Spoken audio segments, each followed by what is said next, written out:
Hey guys, InFan97203 here. So we're back once again with another episode of AppCrapp. As you can tell, today we are reviewing the game.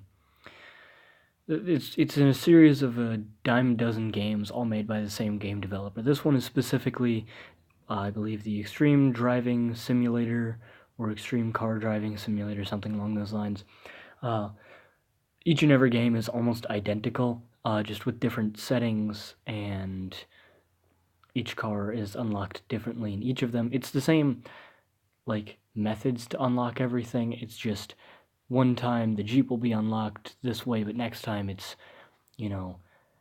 like, a Lamborghini that's unlocked that same way that you unlocked the Jeep last time. They're all dime a dozen. They're all almost identical. So I'm just going to review this one, and then the rest of them I'm not going to bother going through and reviewing the rest of them because, again, they're all dime a dozen. They're all almost identical. So it'd just be a waste of my time, as well as a waste of yours. So, first of all, before we get into any of the gameplay or anything, or what is there at least, this game really, really wants to be something full of microtransactions, but it doesn't have much to back it up. Because, aside from all of the ads, which is annoying, oh so annoying, you have to drive a certain distance to unlock each car. Along with some of the cars, you just have to collect enough collectibles as well. So for this car, once I drive 21.87 kilometers further, then I'll have that car unlocked. This car, on the other hand, I have to unlock it either by buying the pack with the in-game money, or just buy the car on its own with the in-game money. Either one will do. You say, well, how do you get the money? Well, you can either use the new rewards available and watch a video ad. You can view daily rewards and claim that, which once you get 5 days in a row, then you unlock a free car. Yay. But of course, as you saw, you can also buy the money. You can spend up to $120 for some reason. I don't know why anyone would spend $120 on this game, ever. Also, as you play for a long enough amount of time, you'll get money, along with driving for a good enough distance, you'll get money. So, the money isn't hard to come by. It's there, it's cool, yay, or whatever. You also spend the money on paint jobs for the cars, which will show you how you get those. But as you can see, there's a bunch of these. This means that you have to do all 4 destruction missions, we'll say, to get the skyline here. Or, of course, get it now. You can just buy it with the money. It's certainly nowhere near as snazzy as my skyline in GTA 5 now. Nonetheless, so as with this one, you just have to drive a certain distance. This one, drive a certain distance. This one, you have to buy it. This one, you have to collect all the collectibles and drive a certain distance. Buy it, drive, do the trials, buy it, drive, collect collectibles, buy it, drive and collectibles, buy it. So, that tells you all of those. The ones that I've unlocked so far, this is the starting car. This is what they give you to start with. By the way, there's no, person put in there when you're driving around, which is kind of weird. This one is the first one you get for driving a certain distance. I think it's like 5 kilometers. You get it right away. This one is like 10. That's like 25, I think. And then this one, obviously, is 50 kilometers. But with this one, you have to get the collectibles. And from there, it gets a bit more hazy what all you have to do to get your next car. Now, as you can see, there's the remove ads, I guess, tab, icon, whatever you want to say, is pulsating right there. Because they really want you to spend $2 to get rid of ads. Because, oh no, how dare Fortnite Battle Royale appear at the bottom of my screen. It's such a travesty, I'm not gonna lie, I'm tempted to do an AppCrapp on Fortnite just because I want to rant about it, because I think it's awful. I might do that at some point, but I won't do it just yet. You can change the language. That's it. It's not a whole lot, but that's alright. Restore purchases will restore any purchases you previously had. You know what Raidus is. More games. This points out just how dime a dozen these are, because these are all made by the same people, and although, you know, the car traffic and the real car driving experience are titled differently and have different icons, a lot of these simulators are identical. And you can see that there's a ton of them. They're all made by the same developers. They all have almost identical ratings because they are literally identical. And you see how many of these there are. It's ridiculous. Absolutely ridiculous. I don't understand personally why someone would make that many of the same exact game. They did. Maybe it gives them a profit. I don't know. But we're going to go ahead and we're going to hop into the game. So there's 3 different modes. First of all, we're going to go into the free mode.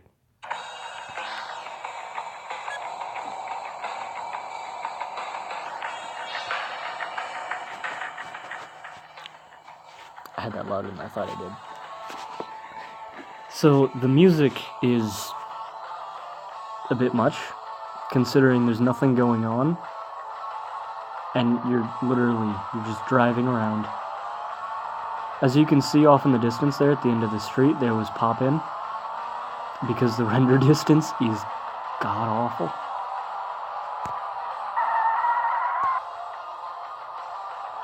And as you can see, when I come back around this way, there's more stuff popping in, which is not great. Also, you'll notice throughout the city, a lot of the buildings are cloned all over the place, which isn't an issue. A lot of AAA games will do that. You'll notice, like, Fallout does that a lot, where they'll have cloned cities, or cloned buildings throughout their cities.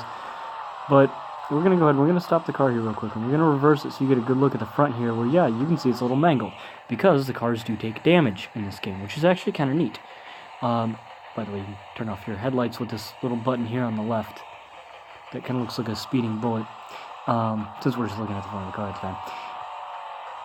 But you might think, okay, so you drive around, and you crash into things, and you take damage, right?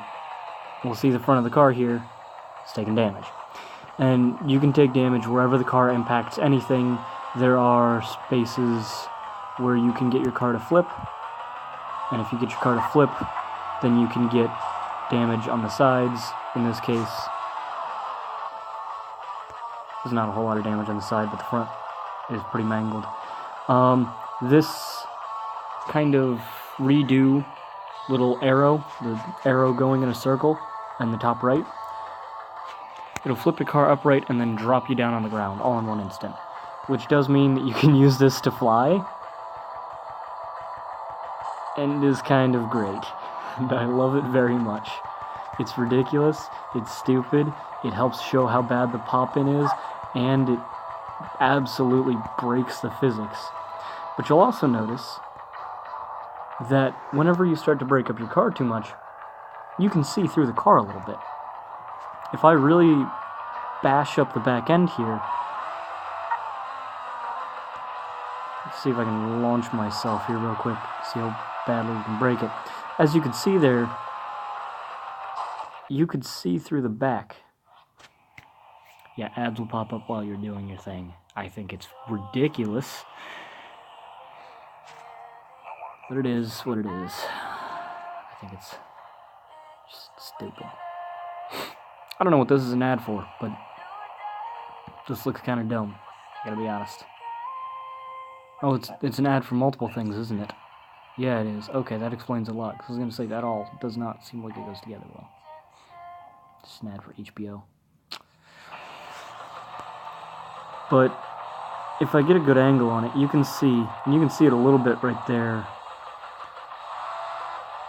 From time to time, you'll be able to see, in between the cracks of where things are dented, you can see through the car to the ground below.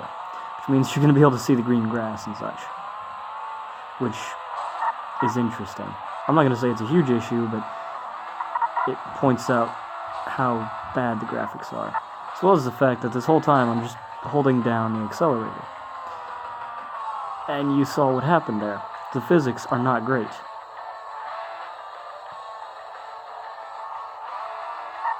The physics are not great whatsoever.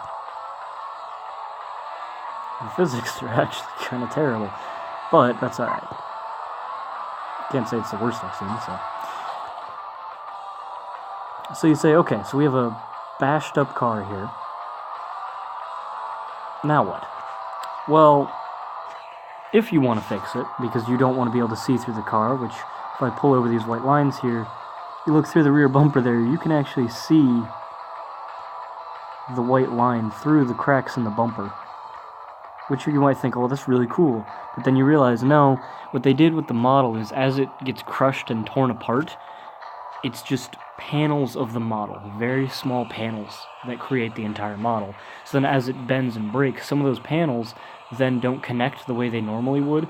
So instead of it looking like dented, bent metal, it looks like a bunch of little bits that are supposed to be fitted together that because they're bent at an angle they weren't meant to be, now there's gaps. Which, considering the bumper of a car would all be one large piece, doesn't quite look right, because there wouldn't be holes like that. Now, maybe the paint would chip off where those holes are, so maybe you could make that argument, but that's not quite how that works. You don't see through the metal once the paint's gone.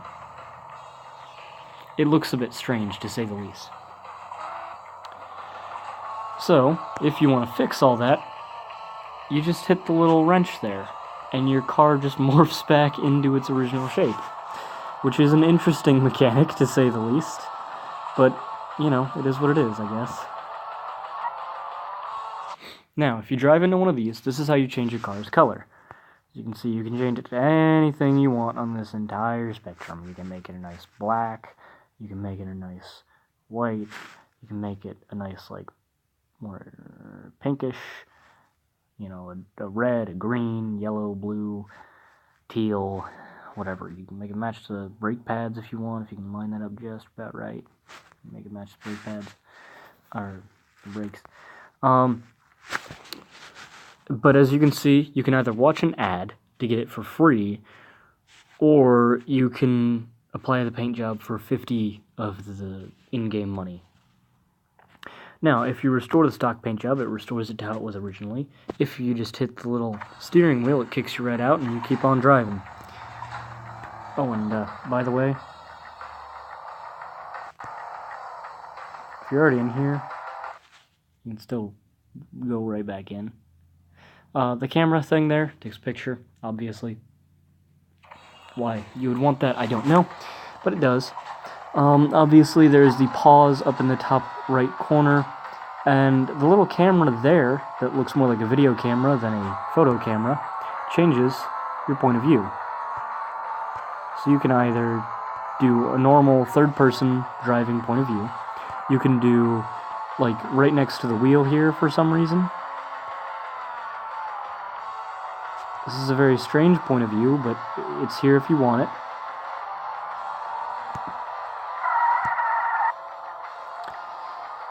You can do on the hood, kind of like you can see in some games where for some reason there's a camera on the hood for you to use. Or you can do in the actual, you know, inside of the car. But then you don't see the front of the car, it's just gone. Which is weird and bothers me, but it's fine. Normally you'll be in third person anyway, because that is by far the best way to control it. Now, as you can see, we're no longer in the city. And that is because this has three main areas. It has the city, which you spawn in. It has what they call off-road, which is this kind of mountainous area. And it has the airport. Now, as you can see right there, there are signs telling me where the other areas are. You'll find those, you know, kind of scattered throughout each of the areas to let you know where you need to go if you want to go to a new area. Each area also has at least one of these little paint shops that I already showed you. The city has two of them. Airport and Off-Road only have one apiece. Off-Road also has these weird little huts for some reason, even though we're just not even like a mile outside of the city, but it's whatever. So, you're probably wondering, okay, so you have off-roading, you have an airport section, you have a city section, so you probably have, like, supercars that you can take on the runways, you have, like, off-roading cars that you can take through off-roading that handle well there, but are kind of slower, and then you probably have some, like, street racing cars, right? Well, I showed you all the cars at the beginning, so they have the categories, they just don't handle quite like you want them to. They all kind of handle similarly. It's strange.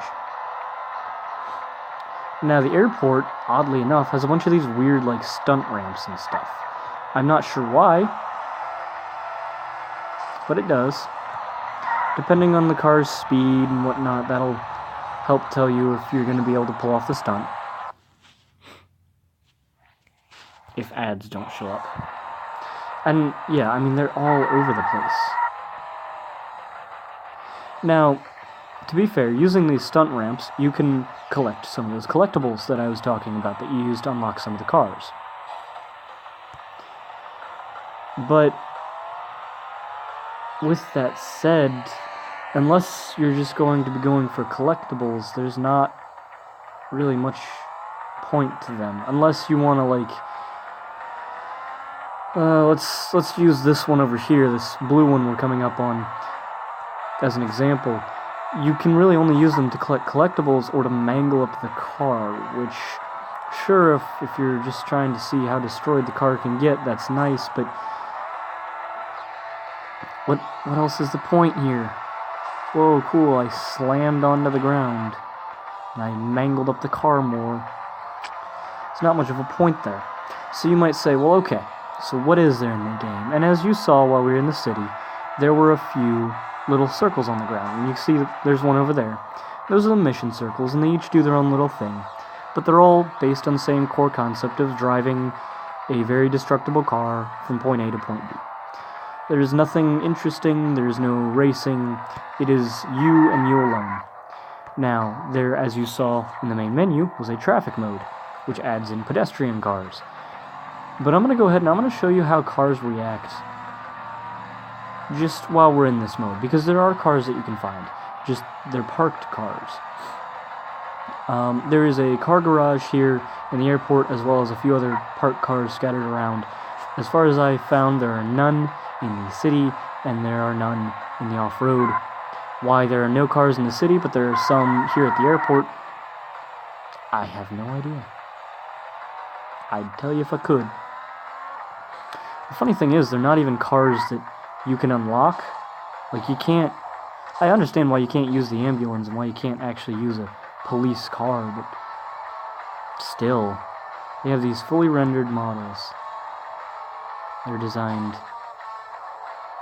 just to be used as these little push-around cars.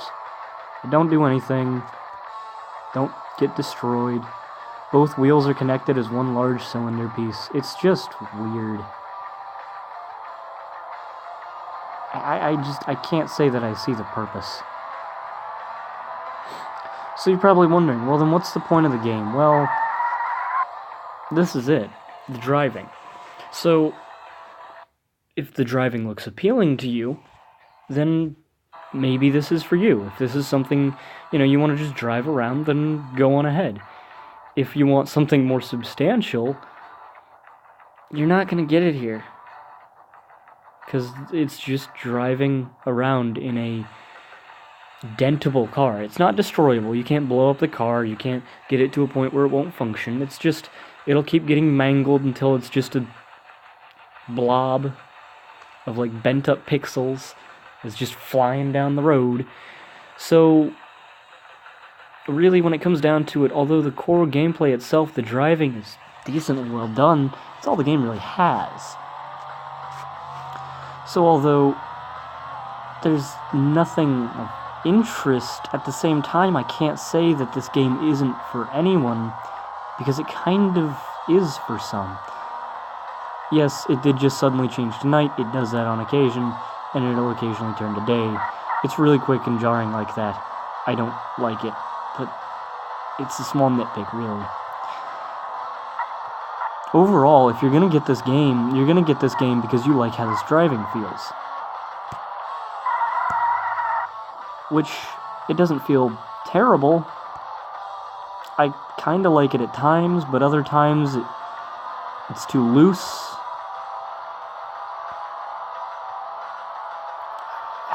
I can't even say it's a drifty, floaty driving, but it's just loose at times.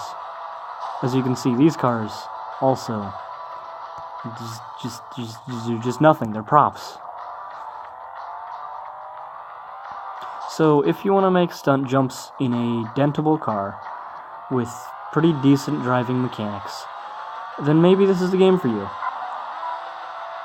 But if you wanted a racing game or anything else like that, then this isn't for you. And some of you will say, well, that's fair enough, it's a driving simulator. And you know what, if you want to pop this in a first person and you want to simulate driving, more power to you. Then you will enjoy this game very much so. But if you don't want that, or heaven forbid, if you have GTA 5 and you just play GTA 5 instead, and pop that in a first person on next gen, or I guess current gen is what we're calling it now, consoles and PC, then it's fine, sure. Nonetheless, it does keep to its name of a quote-unquote driving simulator, even if it's not as polished as it should be, in my opinion. And obviously these ads are ridiculously annoying.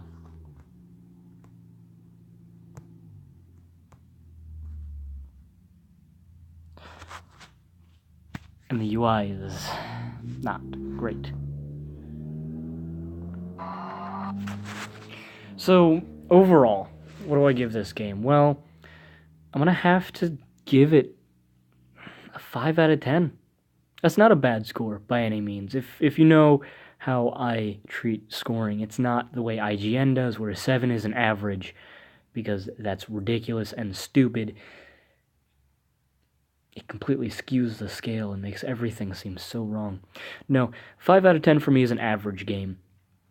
And I think that's what this is. It is an average game if you just want to drive on a mobile device. It's average. It'll do the job. You'll have a little bit of fun with it. If that's what you want. If you want to just sit down and drive on your mobile device, and that's that. Maybe turn off the music because it's repetitive and annoying and it doesn't fit the mood all that well. But, just have some music saved on your phone or your tablet or whatever and just play that in the background. Just play your own stuff, man. Come on. If you're not into that whole driving simulator, or I'm just going to do some stunt jumps and whatnot, or if you want something tangible goal-wise to be working towards other than just unlocking more cars, which is just driving, there's nothing all that interesting to do to unlock the cars aside from those do all 4 of the same mission. So, if you do want goals, I can't say this is really the game for you, but I'm not sure it was meant to be. I feel like the Car Simulator 2015 title was intentional. Whether or not the game was developed with that idea from the get-go, I do not know. So, yeah, I'll stick with a 5 out of 10. If you're interested in a driving simulator, do your own thing, drive around game on mobile, then this might just be the game for you. You might enjoy this quite a bit. If you're looking for something more tangible, if you want something with goals, with things to achieve, something where you can feel like you've made progress, I'd go ahead and pass on this one. Maybe look for a proper racing game of some sort that would be much better suited to your needs. But that's all for this video. If you guys have any thoughts on this game, comment down below, or thoughts on the AppCrapp series in general, or any games that you want me to review, because other than, obviously, I want to get around to Fortnite at some point, which will be way down the road, because just saying Fortnite, it's cringe, man. For me, it's the big cringe. It's the big cringe. But if you do have any recommendations, comment down below. I will be doing more AppCrapp in the coming weeks. I will also be continuing on with Omega Vanitas. I'll be doing another episode of that some point this week, so be on the lookout for that. If you want to see more of that kind of stuff, go ahead and subscribe, and I'll make sure that I'll keep you guys updated with all those posts. Like and comment if you enjoyed this, so that I know that you guys are enjoying these and you want to see more, so I know which videos I need to make more of and which ones I don't have to worry about making as many of, to make sure you guys get the kind of content you want. I think that's all. So I'll see you guys in the next video. Goodbye.